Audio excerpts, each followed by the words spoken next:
우리 시간 기도하고 우리 하루 시작 기도에 시작하도록 하겠습니다. 거룩하시고 자비로우신 아버지 하나님 감사합니다. 오늘도 우리들의 하루를 시작할 때 하나님의 말씀을 묵상하게 하시고 생각나게 하시고 또 아버지 하나님께 기도할 수 있는 시간을 허락하여 주셔서 감사합니다. 하나님, 오늘도 그 은혜 안에 걸어가길 원합니다. 우리 연약함을 알기에 우리 함께 하시는 성령님 도와주시고 오늘도 하나님의 복된 발걸음 될 수 있도록 우리들의 발걸음을 인도하시고 이끌어 주옵소서. 이 모든 기도를 예수님의 이름으로 기도합니다. 아멘. 이 시간에 말씀 보도록 하겠습니다. 오늘 말씀은 이사야 34장 15절부터 16절에 있는 말씀입니다. 부엉이가 거기에 깃들이고 알을 낳아 까서 그 그늘에 모이고 솔개들도 각각 제 짝과 함께 거기에 모이리라. 너희는 여호와의 책에서 찾아 읽어보라. 이것들 가운데서 빠진 것이 하나도 없고 제 짝이 없는 것이 없으리니 이는 여호와의 입이 이를 명령하셨고 그의 영이 이것들을 모으셨음이라. 아멘. 오늘 말씀은 교만 썩 물러가라, 교만 썩 물러가라 라는 말씀을 가지고 함께 하나님의 말씀 나누도록 하겠습니다. 사랑하는 성도 여러분, 오늘 34장 이사야 34장에 나와 있는 내용은 에돔에 관련된 이야기가 담겨져 있습니다. 여러분, 에돔은 누굽니까? 에돔은 이삭의 아들이었던 에서의 후예들입니다. 여러분들, 에돔이 나왔는데 에돔은 어떤 사람이냐 하면 쉽게 얘기하면 교회를 다니는데 말씀이 들어가 있지 않은 사람, 어떻게 보면 우리 기독교와 어떻게 보면 뿌리가 같은 사람들이라고 볼 수가 있습니다. 그 에돔에 관련돼서 오바댜 1장 1절에서 3절에 있는 말씀에 이런 이야기가 있는데요, 다 읽지는 않고 1절과 3절만 읽도록 하겠습니다. 오바댜의 묵시라, 주 여호와께서 에돔에 대하여 이와 같이 말씀하시니라. 너희의 마음이 교만이 너를 속였도다. 바위 틈에 거주하며 높은 곳에 사는 자여, 내가 마음에 이르기를 누가 능히 나를 땅에 끌어내리겠느냐 하니. 아멘. 그러니까 성경에 나와 있는 에돔은, 그러니까 쉽게 얘기하면 에돔은 교만한 자들이다 라고 볼 수가 있습니다. 에돔이 어떤 사람입니까? 라고 묻는다면 특성은 교만한 자입니다 라고 이야기하면 100% 맞습니다. 세상을 바라볼 때, 성경에서 말하는 세상을 바라볼 때 두 가지 정도가 나오는 것 같아요. 하나는 바벨론이라고 하는 것을 예를 들어 설명하는 것과 있고, 또한 에돔을 설명하는 것이 있습니다.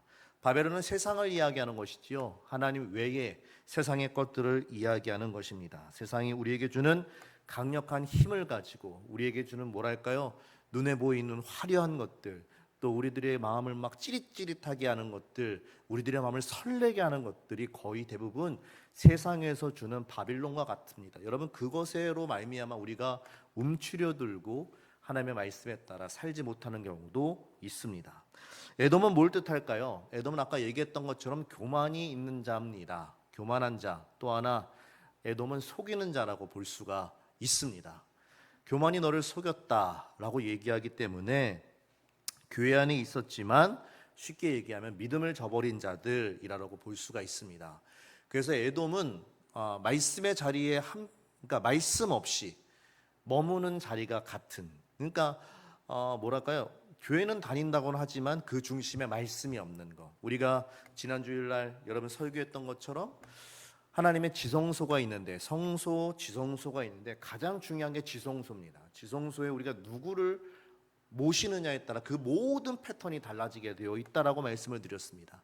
하나님이 계시기에 우리가 그 주님 앞에 나아가 하나님의 분향단에 빵을 떼고 촛대를 향하여 불을 밝히고 분향단을 향해 하나님께 기도로 주님 앞에 나아갈 수가 있는 것입니다. 그런데 반대로 그 하나님의 자리에 우리의 욕심이 들어가 있다면, 돈이 들어가 있다면, 권력이 들어가 있다면, 욕망이 들어가 있다면, 정욕이 들어가 있다면, 음란함이 들어가 있다면, 여러분 그 모든 것들이 다 달라지게 되어 있다는 것입니다.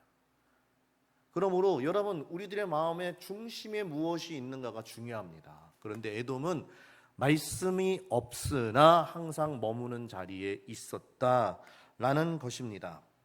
그러므로 사랑하는 성도 여러분, 이 교만한 자들은 오늘 성경에 나와 있는 것처럼 하나님의 심판이 그들에게 임할 것이다 라는 것입니다.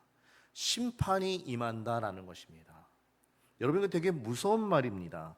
뭐로부터 시작되었습니까? 바로 교만이 우리의 눈을 속였다라는 것입니다. 교만이 우리들의 눈을 속였다라는 건 모든 기준이 누가 되는 거예요? 내가 되는 것입니다. 하나님의 말씀이 기준이 되는 것이 아니라 우리가 순종이라고 얘기하는 것은요, 우리의 믿음, 우리들의 겸손한 마음을 가졌을 때 우리가 순종할 수 있는 것입니다.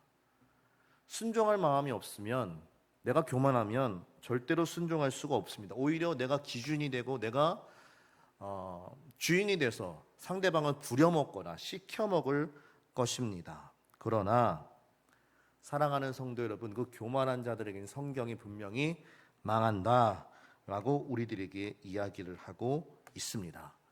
그리고 또 하나, 오늘 본문 말씀에 나와 있는 우리가 읽었던 15, 16절에 있는 말씀 한번 다 같이 읽어볼까요? 제가 못했군요. 네.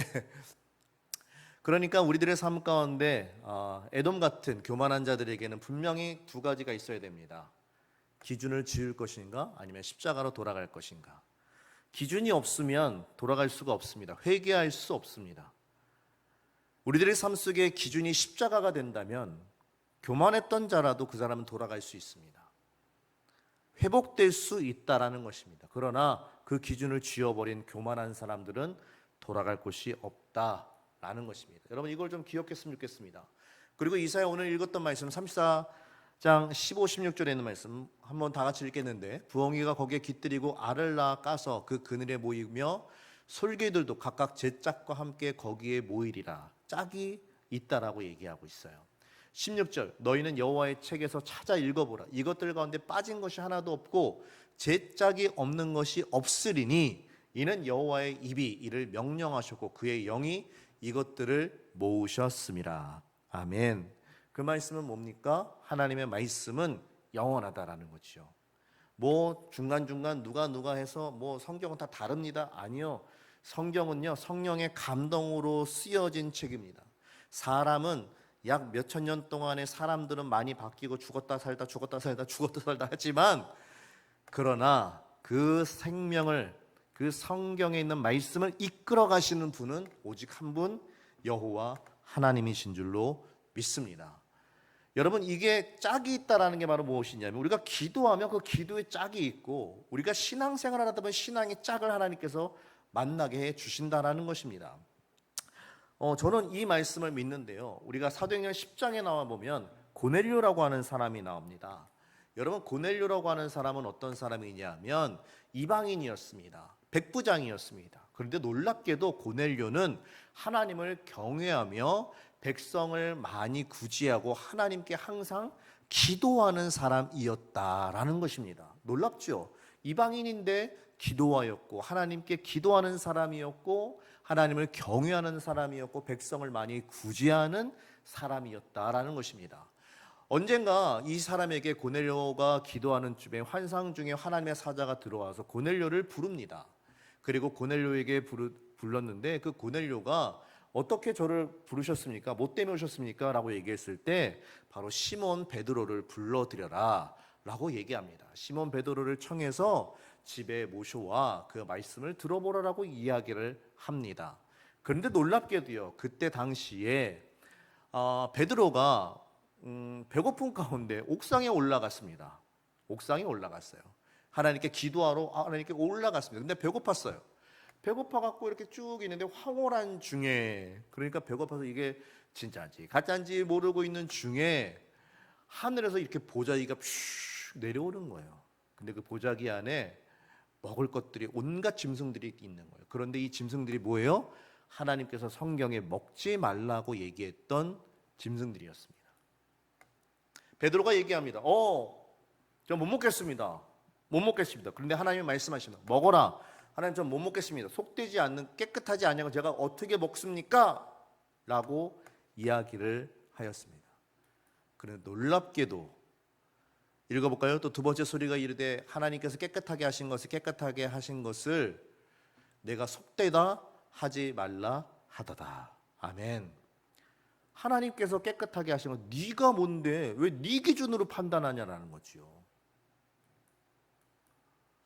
이런 일이 3번 있은 후에 그 그릇이 하늘로 올라져 갑니다. 그리고 놀랍게도 이 환상이 있고 난 다음에 고넬료가 보낸 하인으로 말미암아 베드로가 청함을 받아 고넬료의 집으로 와 하나님의 말씀을 증거하고 예수 그리스도의 말씀을 증거하고 그 모든 사람들이 구원받고 성령 받아 변화되는 사건이 나타난다라는 것입니다. 사랑하는 성도, 전 이 말씀을 믿습니다. 왜 믿냐 하면 저에게도 목회 초창기에 제가 옛날에도 간증했다시피 80만 원이 필요했었습니다. 저희는 진급할 때, 전도사에서 진급할 때 시험 볼 때 정신과 진료도 받아야 돼요. 얘가 맨정신인가 온전한 정신인가 이렇게 받아야 돼요. 정신과 진료도 받아야 되고 뭐 해야 돼요. 아무튼 그게 80만 원이었어요. 여러분 지하교회 있었을 때 여러분 뭐 돈이 있었겠어요? 없죠. 없었으면 애들밖에 없었으니까 없었습니다. 근데 저를 위해서 우리 태광교회에서 기도해 주시는 권사님이 계셨습니다. 근데 그 권사님이 그날 저에게 전화 왔습니다. 전도사님 혹시 돈 필요하십니까? 돈 필요해요? 안 필요해요? 필요하죠. 근데 제가 가오가 없습니까? 가오가 있습니다. 아예 뭐 돈이 필요해요. 그냥 갖다 쓰세요라고 얘기했습니다. 그런데 그 권사님이 하시는 말씀, 목사님 제가 기도하는데 자꾸 이 돈을 전도사님께 드리라고 얘기했습니다. 얼마인데요? 80만 원입니다. 소름이 돋았어요. 아, 이게 하나님께서 약속하신 하나님의 말씀을 기도와 기도가 만나게 하시는군요. 할렐루야. 이런 은혜가 제 삶 가운데 영원히 잊혀지지 아니할 영적인 체험으로 담겨져 있습니다. 전 그래서 이 고넬료의 환상과 이 베드로의 환상을 저는 믿습니다. 하나님은 이렇게 연결시켜 주신다라는 것입니다. 그러므로 사랑하는 성도 여러분, 이사야 40장 8절에 있는 말씀 한번 읽어보겠습니다. 시작. 푸른 마르고 꽃은 시드나 우리 하나님의 말씀은 영원히 서리라 하라. 아멘. 그렇습니다. 하나님의 말씀은 영원하십니다. 그러므로 사랑하는 성도 여러분, 교만한 사람들은 심판받습니다. 정죄받습니다. 무너집니다.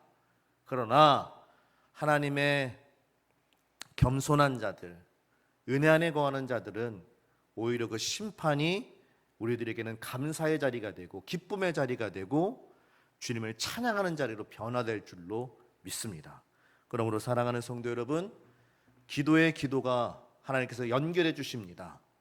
여러분의 마음을 담아 하나님께 기도할 수 있는, 그래서 기도의 간증들이 넘쳐날 수 있는, 그래서 하나님의 말씀은 영원히 선다라는 것을 여러분이 직접 몸소 깨달을 수 있는 주님의 복된 자녀들 되시길 예수님의 이름으로 축복합니다. 이 시간 우리 함께 기도하기 원하는데, 하나님 오늘 말씀을 기억하면서 하나님 나의 삶 가운데 교만이 썩 물러가게 하여 주시옵시고 언제라는 겸손한 마음으로 주님 앞에 나아갈 수 있는 믿음의 사람이 되게 하여 주시옵소서라고 여러분 우리 함께 기도하시고 우리 태광교회를 위해서 함께 기도하기 원합니다. 하나님 우리 태광교회 가운데 하나님의 놀라운 축복과 놀라운 비전이 있게 하여 주시옵소서. 우리가 아름답게 주님 앞에 쓰임받기를 원합니다. 겸손히 쓰임받기를 원합니다.